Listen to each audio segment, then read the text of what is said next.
Berfulus kertas merah yang halus-halus.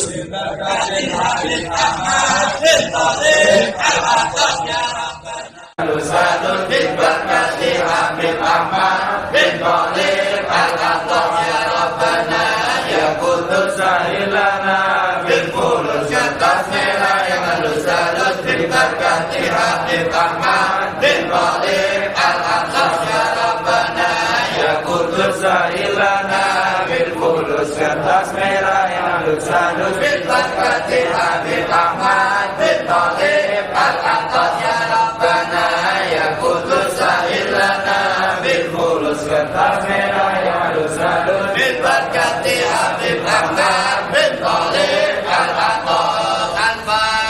Bismillahirrahmanirrahim. Assalamualaikum warahmatullahi wabarakatuh.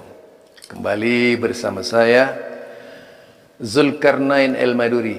Fa inna ahsanal kalami kalamullah wa khairul huda huda Muhammad sallallahu alaihi wasallam wa syarrul umuri muhdatsatuha fa inna kulla muhdatsatin bid'ah wa kulla bid'atin dalalah wa kulla dalalatin finnar. Ikhwan, kembali kita ingin membahas tentang kuburiyun, ya. Di sebuah kuburan yang mereka anggap keramat. Kok kuburan ada yang keramat aneh ya? Jadi seringkali itu dikisahkan yang tidak-tidak. Kuburan Nabi saja biasa-biasa saja, tapi kemudian ada kuburan yang dianggap keramat. Ada mitos kuburan yaitu Tijani, tokoh Thariqat Tijaniyah misalnya, diceritakan keluar susu dari kuburnya gitu. Oh, saya ini sebenarnya ingin menyampaikan beberapa berita ya, berita penting itu berkaitan dengan kuburan ini. Kuburiyun ya, kuburiyun. Disebut kuburiyun karena setiap hari yang dilakukan adalah menyembah kuburan gitu. Mereka ini kalau dikatakan menyembah kuburan nggak mau, padahal jelas-jelas menyembah kuburan. Di sebuah kuburan Habib ya, kuburan Habib. Jadi ada sekumpulan jemaah yang begitu banyak itu bisa disebut dengan ngalap berkah. Bagaimana supaya mendapat keberkahan dari kuburan si Habib ini? Satu rombongan jemaah mereka ini berkumpul di kuburan. Biasanya sih sama-sama di mana-mana sebenarnya ya. Orang yang seperti itu di mana-mana. Kalau nggak salah juga di Kabupaten Sumeneb itu ada orang ngalap berkah, misalnya di Asta Tinggi itu, di Sayyid Yusuf. Banyak ini kuburan-kuburan. Di kuburannya ya kiai-kiai yang disebut keramat tadi itu di Madura ini, sepanjang Madura, mulai dari ujung timur sampai ke ujung barat Madura nih. Wow, apalagi di Jawa itu banyak sekali kuburan-kuburan yang dianggap bisa membantu mereka mengabulkan permintaannya. Padahal dari hasil penelitian saya sebagai seorang muslim, rata-rata itu dari yang dilakukan mereka itu omong kosong gitu. Kenapa saya katakan omong kosong? Yang miskin itu makin miskin gitu. Justru yang kaya itu biro perjalanannya.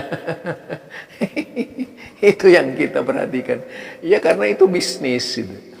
Bisnis dengan mengatasnamakan wisata agama. Kalau pesulap mira itu berbicara dukun, ya, saya ini ingin mengangkat mereka yang berkedok kuburan keramat. Nah, jadi kuburan keramat ini di mana-mana diisukan bisa memberikan karomah, kemuliaan kepada seseorang, dan itu sistematis. Sesampainya di kuburan nanti ada curu konce dan sebagainya. Diceritakanlah mengenai kuburan. Nah, yang akan saya ceritakan ini sebuah kuburan, saudara. Sebuah kuburannya Habib. Waduh, sudah. Yang datang itu dari mana-mana. Tujuannya tidak lain hanya supaya mendapatkan kertas merah, saudara. Kertas merah. Bagaimana supaya bisa mendapatkan kertas merah? Ya mestinya kerja gitu, bukan minta ke kuburan. Ini apa? Minta ke kuburan, aslinya minta ke kuburan. Bahkan dijadikan sebuah dzikir sebagaimana di awal yaitu pembahasan saya. Itu satu contoh betapa umat Islam kehilangan kontrol. Nah, kalau dikatakan kuburiyun tidak mau. Padahal sudah jelas-jelas menyembah kuburan. Minta ke kuburan dan hilang keinginan. Ini apa ya? Sama halnya dengan di Al-Quran, yang diceritakan Al-Quran berkaitan dengan kelompok yang dikecam oleh Allah Subhanahu wa taala. Jadi yang semestinya mintanya kepada Allah Subhanahu wa taala, mereka tidak percaya kepada Allah akan mengabulkan permintaannya kalau tidak melalui kuburan gitu. Ini wasilah tapi gulu. Wasilah yang gulu, yaitu berlebihan, sangat berlebihan sekali gitu. Wasilah. Bayangkan kuburan itu dianggap bisa mendatangkan rizki. Seperti yang diucapkan itu. Jadi dia menyebut kertas mira yang halus-halus gitu, supaya dikasih fulus kertas mira yang halus-halus. Jadi mengharapnya kertas mira yang halus-halus. Mintanya ke kuburan Habib. Ajaran yang mana yang pernah dicontohkan oleh Rasulullah sallallahu alaihi wasallam? Jelas perbuatan seperti ini tidak mencerminkan keimanan seseorang, melainkan keimanan yang sudah meluntur. Di dalam Al-Quran itu, ini orang kadang-kadang kan kalau disebut rububiyah itu langsung dia itu mencak-mencak. Oh itu apa namanya? Itu kan tauhid Wahabi. Karena memang orang ini tidak banyak membaca. Padahal istilah rububiyah ini sudah ada di zaman mufassir Imam At-Tabari, Ibnu Jarir At-Tabari. Ya, beliau sudah membahas tentang rububiyah gitu. Dan juga membahas tentang uluhiyah atau tauhidul ibadah. Itu dibahas oleh beliau. Padahal beliau berarti kalau mau imamut tafsir ini, imamul mufassir ini, kalau mau diidentikan dengan Wahabi, maka tokohnya Wahabi sejak dahulu kala, ya, kan beliau itu disebut sebagai imamul mufassir. Jadi imamnya para ahli tafsir gitu ya. Itu At-Tabari dikenal seperti itu. Banyak kalangan mufassirin itu mengambil tafsir dari Imam At-Tabari, sekelas Ibnu Katsir dan beberapa ulama-ulama lainnya dari kalangan mufassir itu mengambil tafsirnya Imam At-Tabari. Nah, ketika berbicara rububiyah, memang arbab itu rubub, yaitu arbaban tadi. Arbaban ini selalu disebut arbaban min dunillah. Jadi yaitu sesuatu yang berkuasa selain Allah. Kalau kita artikan secara gampangnya begitu gitu.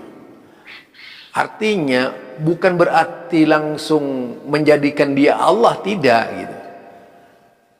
Arbab itu kalau di kalangan agama Yahudi disebut Rabbi gitu. Itu Ramli itu pernah menyatakan, kenapa kok di dalam hadis dikatakan marrabbuka, kok enggak man ilahuka katanya. Man ilahuka. Begitu Idris Ramli tuturnya. Lah benar, kalau siapa man rabbuka itu siapa yang menciptakan kamu, siapa yang menghidupkan kamu, ya sudah, artinya itu sudah benar. Rabbun itu kan sama dengan Khalik, Rabbun itu sama dengan Malik, pencipta. Nah, kalau ilahun itu khusus dipakai oleh Allah Subhanahu wa taala sebagai bentuk sesembahan.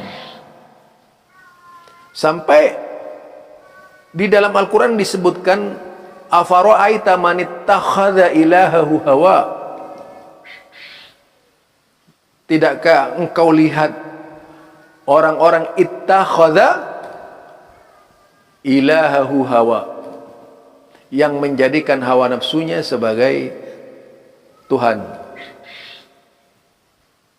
Nah, dari kalimat ini, ilah itu lebih bersifat kepada Tuhan. Kalau Rob itu masih dipakai untuk kepentingan yang berkaitan dengan manusia. Lebih familiar bahasa Rob itu di dalam, bahkan dalam bahasa Ibrani Aram, itu dalam bahasa Aram, Robbun itu sama dengan Robi, yang berarti guru itu. Jadi banyak artinya itu. Nah, kalau di kalangan Nasrani itu kan disebut Robi, terutama Yahudi, Robi Yahudi, artinya itu dia itu kelas tinggi, pendeta-pendeta yang dianggap memiliki kedudukan tinggi di kalangan Yahudi gitu. Di kalangan Syiah itu juga disebut Robi. Jadi itu. Nah, di sini banyak orang yang bukan saja dalam Rabbunnya, tapi dalam kalimat ilahunnya itu parah gitu.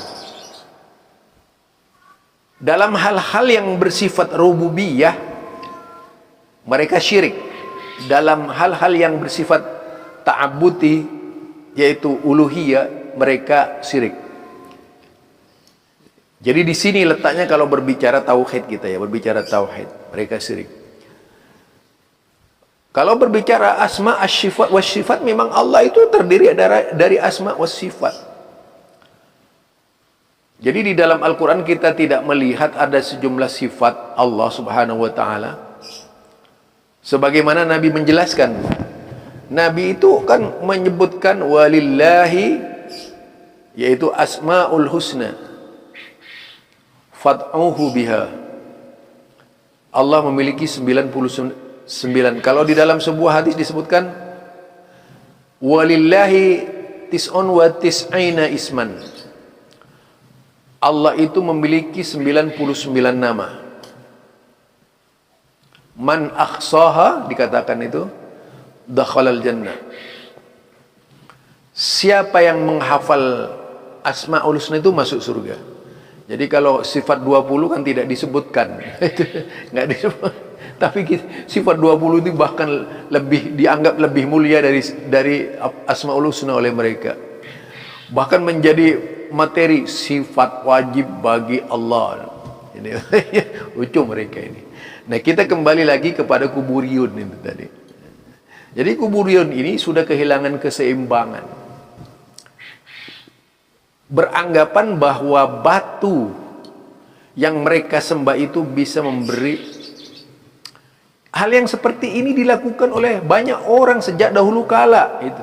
Dari kalangan-kalangan musyrikin. Mereka seperti itu perbuatannya, bukan meninggalkan Allah. Sampai dikatakan oleh Allah Subhanahu wa taala dalam Al-Qur'an itu, wala in sa'altahum man khalaqas samawati wal ard. Jika engkau tanya mereka, man khalaqas samawati wal ard. Di situ ada banyak jawaban lain ayat tapi ya. Yang pertama jawabannya fayakulunallah. Pasti mereka akan menjawab Allah. Yang ayat lain menyebutkan dengan istilah fayakulannallah. Mereka menjawab Allah. Tetapi kalau ditanya, mengapa kamu kemudian masih pakai wasilah. Nah, pakai wasilah perantara gitu. Apalagi kalau berbicara asal usul patung itu dulu. Suwa'a ya'uqa nasro itu nasir. Itu kan terdapat di zaman masa Nabi Nuh alaihissalam. Orang-orang soleh di zaman Nabi Nuh alaihissalam yang dianggap soleh, Ya'uq itu. Kemudian ketika meninggal, beberapa orang tersebut diilu-ilukan, dikultuskan dia. Dikultuskan kemudian dibuat berhala. Sama halnya dengan yaitu Aziz Al-Uzza itu dulu namanya Aziz, salah satu umat Nabi Ibrahim alaihissalam yang meninggal, dia orang soleh. Kemudian setelah meninggal dia itu diagung-agungkan, dikultuskan oleh mereka, lalu jadi mitos berkembang. Sesudah itu setelah disanjung-sanjung dijadikan wasilah, lalu dijadikan berhala, namanya yaitu berhala Uzza. Termasuk Manat, Hubal dan sebagainya itu punya cerita masing-masing. Nah, saudara, jadi kalau berbicara wasilah seperti itu, ini persis dengan orang yang ada di kuburan tadi itu yang minta-minta duit tuh, sama. Jadi dia minta kertas mira yang halus-halus supaya menjadi orang yang kaya, menjadi orang yang tajir gitu, menjadi orang yang berhasil, menjadi orang yang menikmati harta sebanyak-banyaknya. Kertas mira yang halus-halus tuh, Anda dengar baik-baik doanya mereka ini seperti apa ke kuburan Habib. Nah, ini ya, nanti saya angkat lagi tuh yang lainnya, yang lebih parah lagi gitu. Jadi ini menurut mereka adalah salah satu produk aswajah. Jadi aswajah seperti ini, naudzubillah min dzalik. Kalau ini kemudian diidentikan dengan aswajah, ya Allah, saya nggak tahu mau ngomong apa ya. Jadi aswajah cuma ngurus kuburan gitu. Itu saja barangkali dari saya, Zulkarnain El-Maduri. Subhanakallahumma wa bihamdika asyhadu an la ilaha illa anta astaghfiruka wa atubu ilaik. Assalamualaikum warahmatullahi wabarakatuh.